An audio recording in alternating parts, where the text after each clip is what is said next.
హిందూ దేవీ దేవతల పైన అనుచిత వ్యాఖ్యలు చేసిన ఈ కాలేజ్ సంబంధించిన ఒక లెక్చర్ పైన కంప్లైంట్ ఇవ్వడం జరిగిందనమాట. రవీందర్ గౌడ్ అనేసి బీజేపీకి సంబంధించిన మనందరికి తెలిసిన రవీందర్ గౌడే ఈయన.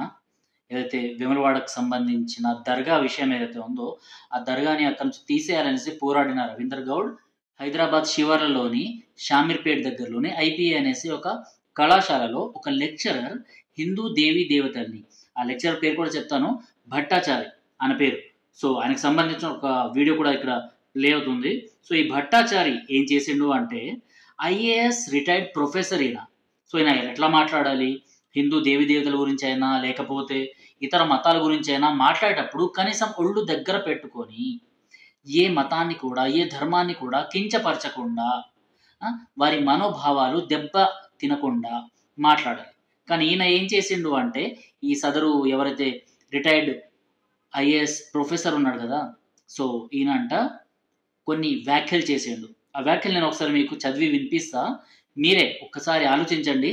సో ఈయన పైన అక్కడ తూముకుంటకు సంబంధించిన ఈ రవీందర్ గౌడ్ అండ్ ఆయనకు సంబంధించిన కొంతమంది మిత్ర బృందం అండ్ ఏబీపీ వాళ్ళు వెళ్ళి అక్కడ ధర్నా చేసిండ్రు. ఆ కాలేజ్ ఆ కళాశాల ఆపోజిట్కి వెళ్ళి ధర్నా చేస్తే ఏ రోజైతే ఈ విషయం బయటపడిందో ఆ నెక్స్ట్ డే వరకు ఈయన పైన ఎలాంటి యాక్షన్ తీసుకోలేదన్నమాట.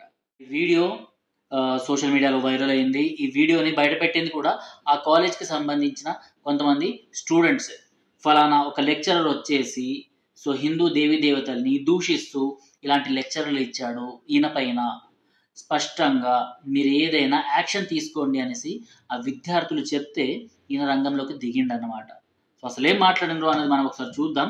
ఈయన అంట బ్రాహ్మణే, కాకపోతే వీళ్ళ తల్లిదండ్రులు బ్రెయిన్లెస్ ఫెలోస్ అంట. ఈ భట్టాచారి వాళ్ళ తల్లిదండ్రులు బ్రెయిన్లెస్ ఫెలోస్. అందుకోసం ఈయన బ్రాహ్మణే అయినా కూడా సో బ్రాహ్మణిజాన్ని ఈయన అంతగా పాటించడు అనమాట. ఈయన గీత వేదాలు అండ్ రామాయణ మహాభారతాలు ఇవన్నీ చదివినా కూడా బ్రాహ్మిన్స్ ఎవరైతే పూజలు ఇవన్నీ చెప్తుంటారో సో ఇవన్నీ ఈయన పాటించడంట.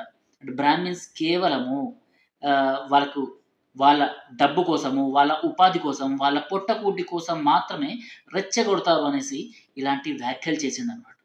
సో ఇలాంటి వ్యాఖ్యలే వేరే మతాల దగ్గర నుంచి మనం ఎప్పుడైనా ఊహించగలుగుతామా? మా మతానికి సంబంధించిన చర్చ్ ఫాదరు లేకపోతే మా మతానికి సంబంధించిన ఖాజాయో మౌలానాయో సో మమ్మల్ని పొట్టకూటి కోసం మాత్రమే మమ్మల్ని రెచ్చగొడతారనేసి లేకపోతే మాకు ఈ మతాలకు సంబంధించినవి డిఫరెంట్ వర్షన్లో చెప్తారు అనేసి ఆ మతాల దగ్గర నుంచి మనం ఎక్స్పెక్ట్ చేయవచ్చా? లేదు కదా. కానీ ఇక్కడ మాత్రం మన హిందూ ధర్మంలో ఉన్న ఒక బ్రాహ్మణ్ బయటకు వచ్చేసి ఇలా అర్థం లేకుండా ఇలాంటి మాటలు మాట్లాడుతున్నాడు. ఇంతేకాదు సో ఈయన ఏమంటున్నాడంటే వేదాలను హిందువులకు ఎందుకు నేర్పించట్లేదు, విగ్రహారాధన అసలు ఎందుకు చేయాలి, దేవుడు రాక్షస సంహారం కోసము పైనుంచి కిందికి దిగి రావాల్సిన అవసరం ఉందా అంటే నరసింహస్వామి ఎగ్జాంపుల్ తీసుకొని నరసింహస్వామి హిరణ్యకశిపుణ్ణి చంపడానికి వధించడానికి సో స్వర్గం నుంచి ఆయన దిగొచ్చిండు, మహావిష్ణువు దిగొచ్చి ఈయన చంపిండు. మరి అదే నరసింహస్వామి అదే మహావిష్ణువు స్వర్గం నుంచే ఈ హిరణ్యకశిపుణ్ణి చంపేయచ్చు కదా అనేసి ఈయన మాట్లాడుతున్నాడు. అంటే ఈయన లాంగ్వేజ్లోనే నేను ఒక ఉదాహరణ చెప్తా. సో మీరు కూడా ప్రొఫెసర్ కదా, రిటైర్డ్ ప్రొఫెసర్ కదా, ఇంట్లో కూర్చొని అక్కడి నుంచే డబ్బులు రావాలి అనేసి కోరుకోవచ్చు కదా. మరి ఎందుకు పేయింగ్ గెస్ట్గా ఒక కళాశాలకు వెళ్ళేసి అక్కడి విద్యార్థుల బుర్రల్లో అర్థం లేని ఇలాంటి వ్యాఖ్యలు ఎందుకు చేస్తున్నారు? ఎందుకు ఇలాంటి మాటలు మీరు మాట్లాడుతున్నారు? అంటే మీకు మాత్రం డబ్బులు కావాలి, ఆ డబ్బుల కోసం మీరు ఏవైతే రిటైర్డ్ అయిన తర్వాత కూడా ఇలా కాలేజెస్కి కళాశాలలకు వెళ్ళి అక్కడ డబ్బులు మాత్రం సంపాదించుకుంటారు. కానీ బ్రాహ్మణులు చేస్తే తప్పనేసి ఇంకొక బ్రాహ్మణుడైనా మీకు ఇలా కనిపిస్తుందన్నమాట. సో ఈయన గురించి లాస్ట్కి నేను ఒక మాట చెప్తా, ఆ మాట మీకేమనిపిస్తుందో అన్నది ఈయనకు సూట్ అవుతుందా లేదా అన్నది మాత్రం మీరు చెప్పండి. అండ్ అంతటితో కాకుండా ఈయన స్వర్గం నుంచి చంపడానికి ఆయన వచ్చిండు అని చెప్పింది కదా, ఇదంతా హిందూయిజం అంట, స్టూపిడిటీ, బ్రాహ్మిన్స్ ఈడియట్స్ అంట, ఇదంతా కావాలనేసి సృష్టించిండ్రంట. అంటే ఏవైతే పురాణాలు ఏవైతే ఉన్నాయో ఇవన్నీ బ్రాహ్మిన్స్ కావాలని సృష్టించిండ్రంట. ఇలాంటి మాటలు ఈయన మాట్లాడుతున్నాడు.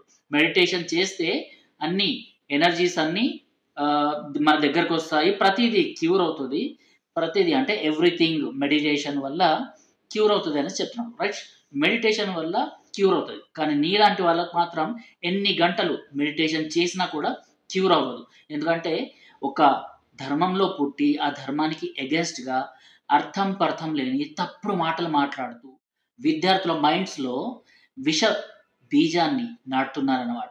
ఈ కమ్యూనిస్ట్, లెఫ్టిస్ట్ భావాలు కలిగిన బ్రాహ్మణులైనా కావచ్చు, ఇంకే వర్గం వాళ్ళైనా కావచ్చు, చాలామంది వచ్చారు, వెళ్ళిపోయారు కానీ ఎవరేం చేయలేకపోయారు.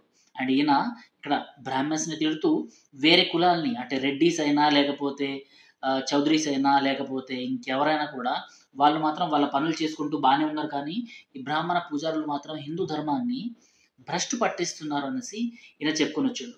మెడిటేషన్ అంతా క్యూర్ చేస్తుంది. ఆలయాల క్యూ లైన్‌లలో ఎవరైతే నిలబడతారో వాళ్ళ దగ్గర నుంచి చెమట కంపొస్తదంట. ఈయన మాట్లాడే మాటలు ఇట్లున్నాయన్నమాట. అంటే ఈయనకు ఏవో కొన్ని పర్సనల్ గ్రడ్జెస్ ఉండొచ్చు. సో వాటి వల్ల ఈయనకెప్పుడో జరిగిన దెబ్బ తగలడం వల్ల ఇవన్నీ ఈయన మాట్లాడుతూ ఉండొచ్చు.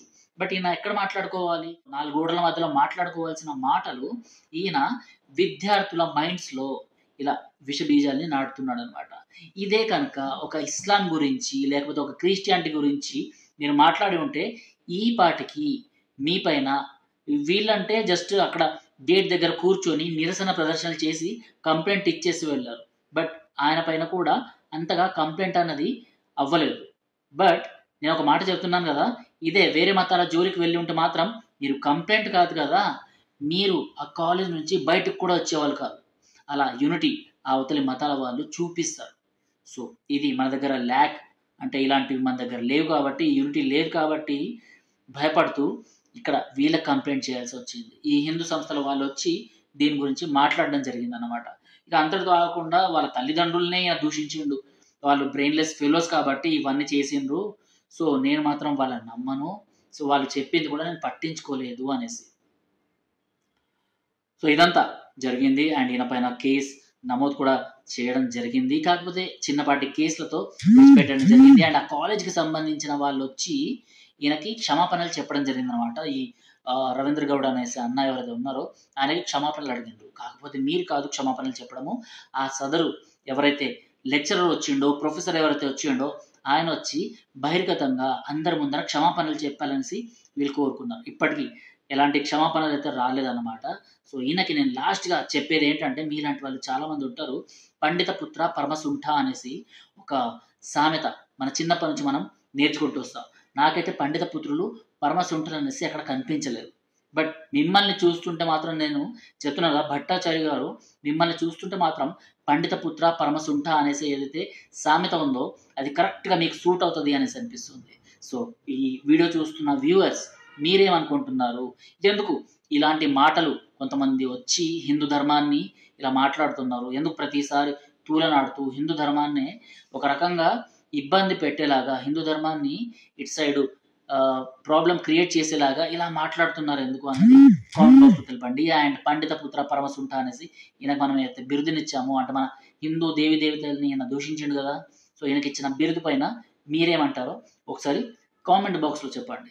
ఎందుకంటే అందరూ పండిత పుత్రులు పరమసుంఠులు కాదు. చాలా మంది చాలా గ్రేట్‌గా చాలా అచీవ్ చేసిండ్రు. భారతదేశానికే కీర్తిని తెచ్చే పనులు చేసిండ్రు.